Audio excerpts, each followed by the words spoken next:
वरळीतील NSCI dome concert नंतर तरुणाचा मृत्यू, हृदयविकाराच्या धक्क्याने मृत्यू झाल्याची पोलिसांची माहिती. ड्रग्ज अँगलना तपासाला वेग.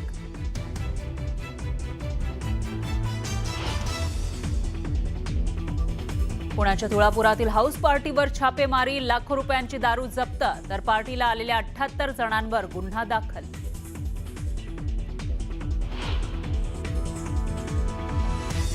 राष्ट्रवादी कोर कमिटीच्या बैठकीपूर्वी वळसे पाटील, तटकरे आणि भुजबळांची भेट. राज्यसभा उमेदवारीच्या पार्श्वभूमीवर भाजप पक्षश्रेष्ठींच्या निरोपावर चर्चा.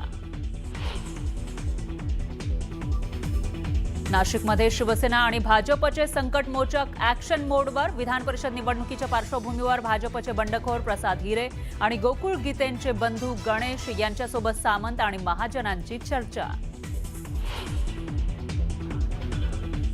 प्रत्येक वस्तू जर अशी वाढत वाढत गेली तर आम्ही महिन्याचं बजेट कसं सांभाळायचं. घरगुती गॅस सिलेंडरच्या दरात 3 महिन्यांमध्ये दुसऱ्यांदा वाढ. महाराष्ट्रामध्ये घरगुती सिलेंडरचे दर पोहोचले 941 रुपयांवर.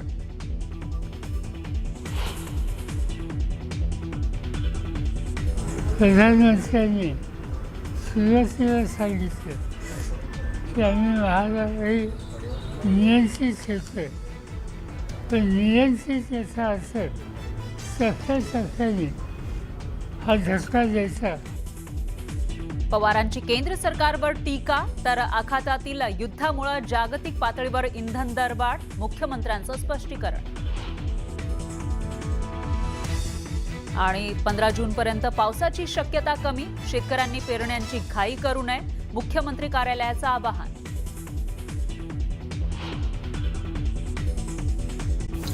आता पेडणेकरांची काय प्रतिक्रिया येते ते बघावं लागेल. यानंतर एक ब्रेकिंग न्यूज आहे. राष्ट्रवादी काँग्रेस पक्षाच्या कोअर कमिटीच्या बैठकीपूर्वी पक्षामधील वरिष्ठ नेत्यांची बैठक झाली. मंत्री छगन भुजबळ यांच्या सातपुडा निवासस्थानी दिलीप वळसे पाटील, प्रफुल्ल पटेल, सुनील तटकरे, छगन भुजबळ यांची बैठक झालेली आहे. मुख्यमंत्री फडणवीसांकडून दिल्ली हायकमांडकडून आलेल्या निरोपाबाबत बैठकीमध्ये चर्चा झाल्याचं कळत आहे. वरिष्ठ नेत्यांची आता थोड्याच वेळामध्ये सुनेत्रा पवार यांच्या उपस्थितीमध्ये कोअर कमिटीची बैठक होणार आहे. राष्ट्रवादी काँग्रेस पक्षाचा राज्यसभेचा उमेदवार थोड्याच वेळात निश्चित केला जाणार आहे आणि त्याच्यामध्ये मुख्यतः नाव येते ते म्हणजे भुजबळांचं. भुजबळांना राज्यसभेवर पाठवलं जाणार अशी जोरदार चर्चा आहे आणि त्याच पार्श्वभूमीवर ही जी कोअर कमिटीची बैठक होणार आहे राष्ट्रवादीची, त्याच्या आधी भुजबळांच्या निवासस्थानी राष्ट्रवादीचे मोठे नेते पोहोचले होते, त्यांच्यासोबत चर्चा केली आणि त्यानंतर आता कोअर कमिटीची ही बैठक होईल. त्याच्यामध्ये सुनेत्रा पवार ज्या राष्ट्रीय अध्यक्ष आहेत राष्ट्रवादीच्या, त्या सुद्धा उपस्थित होतील आणि याच बैठकीमध्ये राज्यसभेवर कोणाला पाठवायचं याविषयी नाव निश्चित होईल अशी माहिती समोर येते. शिक्कामोर्तब होणार असल्याचं कळत आहे. त्यामुळे आता या बैठकीनंतर काही घोषणा केली जाते का राष्ट्रवादीकडून आणि कोणाच्या नावावर शिक्कामोर्तब केला जातो याविषयी प्रचंड उत्सुकता आहे.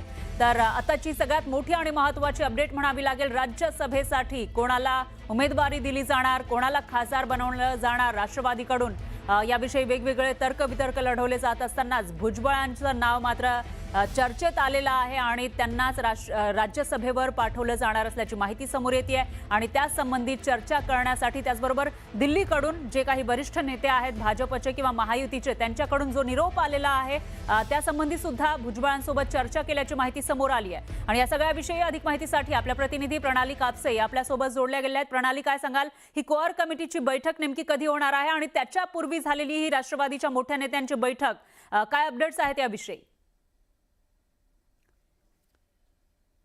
दुपारपासूनच खरं तर मंत्री छगन भुजबळ यांच्या निवासस्थानी बैठका पार पडत आहेत. आधी पार्थ पवार यांनी आपण बघितलं तर पार्थ पवार आणि प्रफुल्ल पटेल यांनी मंत्री छगन भुजबळ यांची भेट घेतलेली होती आणि त्यानंतर जर आपण बघितलं तर आता हे जे सगळे कोर कमिटीचे सदस्य आहे हे आत्ता देवगिरीवर दाखल होण्याच्या पूर्वी यांची पुन्हा एकदा छगन भुजबळ यांच्या निवासस्थानी बैठक झाल्याचं सूत्रांचं सांगणं आहे.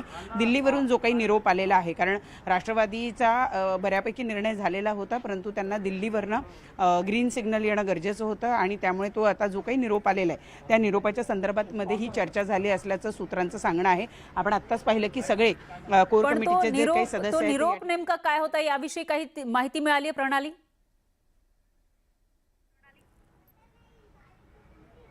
निरोप नेमका काय होता? निरोप काय होता, दिल्लीकडून काय निरोप आला याविषयी काय माहिती मिळते का?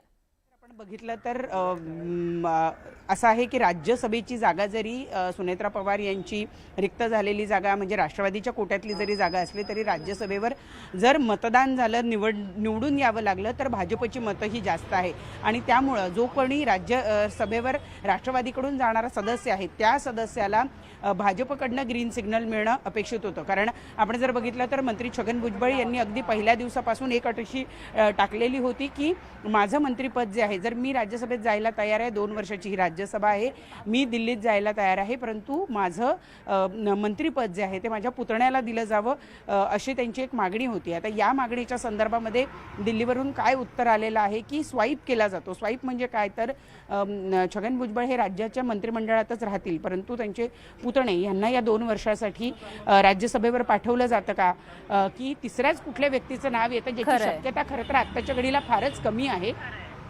तरी सुद्धा नेमकं काय झालेलं आहे की छगन भुजबळ हे दिल्लीत जाऊन समीर भुजबळ यांना मंत्रिपद दिलं जातं किंवा राज्यमंत्रीपदाचं त्यांना आश्वासन दिलं जातं कारण 6 महिन्याचा कालावधी असणार आहे. परत नाशिकमधून समीर भुजबळांना जिंकून यावं लागेल आणि त्यानंतर जे आहे ते या सभागृहाचे विधान भवनाचे ते सदस्य होतील आणि त्यामुळे ह्या सगळ्या गोष्टींवर आता या कोर कमिटीच्या बैठकीमध्ये चर्चा होणं अपेक्षित आहे. खरं आहे. प्रणाली, याविषयीची अपडेट आपण घेत राहूया. धन्यवाद तुम्ही दिलेल्या या सविस्तर माहितीसाठी. गिरीश महाजन, उदय सामंत यांच्यासह बंडखोर उमेदवारांची बैठक सुरू आहे.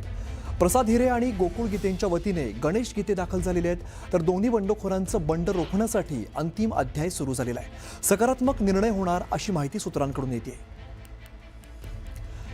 तर नाशिक जळगाव विधान परिषद निवडणुकीमध्ये मोठ्या प्रमाणात बंडखोरी झाली आणि बंडखोरी रोखण्याचे अजून सुद्धा प्रयत्न सुरू दिसत आहेत. गिरीश महाजन, उदय सामंत यांच्यासह बंडखोर उमेदवारांची बैठक सुरू आहे आणि या बैठकीला प्रसाद हिरे आणि गोकुळ गीतेंच्या वतीने गणेश गीते हे दाखल झालेले आहेत आणि दोन्ही बंडखोरांचं बंड रोखण्यासाठी अंतिम अध्याय सुरू झालेला आहे. प्रशांत बाग आमचे प्रतिनिधी आपल्याला अधिकची माहिती देत आहेत. प्रशांत, बंडखोरी रोखण्याचे प्रयत्न अजून सुद्धा केले जातात, काय अधिकचा तपशील आहे? अर्थात, कारण आपल्याला माहिती आहे की महायुतीसाठी नाशिक आणि जळगाव या 2 जागांचा तिढा जो आहे तो सोडवणं आणि तो सुटणं हे सगळ्यात महत्वाचं नक्कीच मानलं जात आहे. कारण गिरीश महाजन भाजपचे संकटमोचक नेते मानले जातात, उत्तर महाराष्ट्रातले प्रभावी नेते मानले जातात आणि त्यांचं मूळ जागा असलेला जळगाव जिल्हा आणि त्यांचं कार्यक्षेत्र असलेलं नाशिक जिल्हा याच दोन्ही ठिकाणी जर का अडचणी येत असेल तर त्यांच्या नेतृत्वावर सुद्धा प्रश्नचिन्ह नक्कीच उपस्थित होऊ शकतात असे सूचक वक्तव्य सुद्धा झाले होते. आणखी याचमुळे कोणत्याही परिस्थितीमध्ये नाशिक आणि जळगाव या दोन्ही ठिकाणचा तिढा हा सोडण्यासाठी कोणत्याही प्रकारे म्हणजे ज्या प्रकारे प्रयत्न करणं आवश्यक आहे त्या प्रकारे प्रयत्न केले जात आहे आणि आजची ही बैठक हा त्याचा अंतिम अध्याय आपल्याला नक्कीच म्हणता येईल.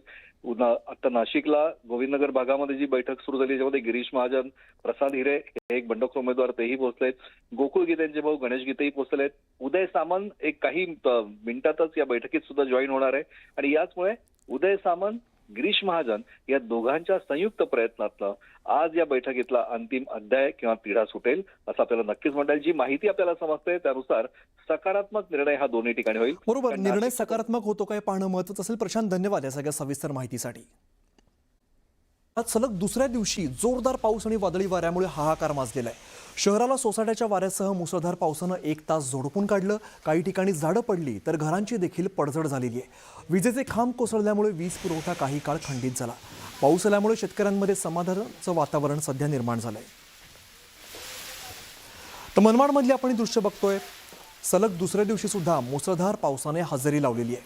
शेतकऱ्यांमध्ये आनंदाचं वातावरण सध्या बघायला मिळते आणि उन्हामुळे त्रस्त झालेल्या नागरिकांना सुद्धा काहीसा दिलासा मिळालाय.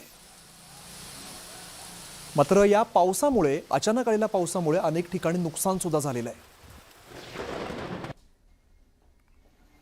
तर हिंगोलीच्या वसमत शहरासह परिसरामध्ये आज जोरदार पावसाने हजेरी लावली. सकाळपासूनच वातावरणात मोठा उकाडा जाणवत होता आणि दुपारनंतर सोसाट्याच्या वाऱ्यासह पावसाच्या सरी बरसल्या. जवळपास अर्धा ते पाऊण तास झालेल्या पावसामुळे वातावरणात गारवा निर्माण झाला. त्यामुळे उकाड्यापासून त्रस्त झालेल्या नागरिकांना काहीसा दिलासा मिळालाय.